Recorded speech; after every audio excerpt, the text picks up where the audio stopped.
Hello बच्चों, let's see this question. यहाँ पर आपको एक एजर्शन दी हुई है और एक रीज़न दिया हुआ है, ठीक है। फिर आपको लास्ट में ऑप्शन दिए हुए हैं। पहले आपको क्या करना है, पहले आपको अपनी एजर्शन और रीज़न को पढ़ना है। एजर्शन दिया हुआ है, different political parties and the candidate often use dirty tricks like booth capturing to win the election. कई बार क्या होता है, कुछ पॉलिटिकल पार्टी ना during election process dirty tricks को यूज़ करती हैं। और वो डर्टी ट्रिक्स क्या हो सकती हैं?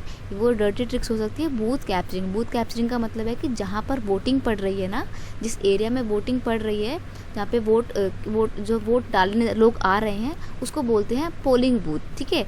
तो जो डर्टी ट्रिक्स में क्या शामिल होता है, डर्टी ट्रिक्स में वो लोग क्या करते हैं, वो बूथ एरिया जो है, पोलिंग बूथ एरिया, उसको ही पूरा कैप्चर कर लेंगे, अपने अंडर में ले लेंगे।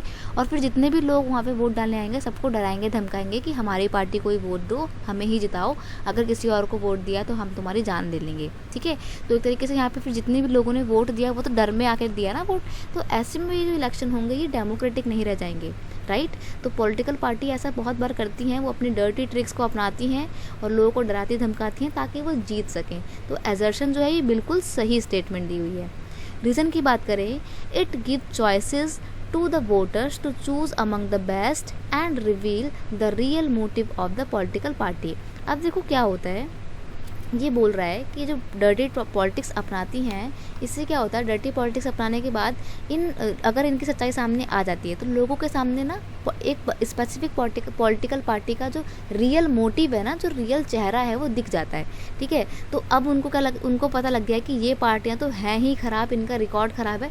तो जो बाकी की बची हुई पार्टी है ना, उनके बीच में एक हेल्दी कॉम्पिटिशन होगा और जितने भी वोटर्स होंगे वो उनमें से ही किसी बेस्ट पार्टी को चूज़ करेंगे, ठीक है। तो ये जो डर्टी ट्रिक्स अगर सामने आ जाती है तो उससे पता लग जाता है कि ये पॉलिटिकल पार्टी का मोटिव कैसा है। तो यहाँ पर रीज़न भी बिल्कुल सही है कि मोटिव पता लग जाता है इससे, कि अगर सामने आ जाती हैं बातें तो, और फिर लोगों को एक अच्छी पॉलिटिकल पार्टी चूज़ करने के लिए ऑप्शन मिल जाते हैं अलग से, और जो ख़राब जिसकी सच्चाई सामने आती है वो उसको एलिमिनेट ही कर देते हैं अपने ऑप्शन में से। तो ये बिल्कुल सही है, लेकिन यहाँ पर कहीं ना कहीं एजर्शन और रीज़न के बीच में एक लिंकअप नहीं बैठ पा रहा है, और जो रीज़न दिया हुआ है ये एजर्शन को सही से एक्सप्लेन नहीं कर पा रहा है, ठीक है। तो इस वजह से आपकी ऑप्शन नंबर बी जो है वो बिल्कुल सही आंसर होगा कि both A and R true but reason is not the correct explanation of A।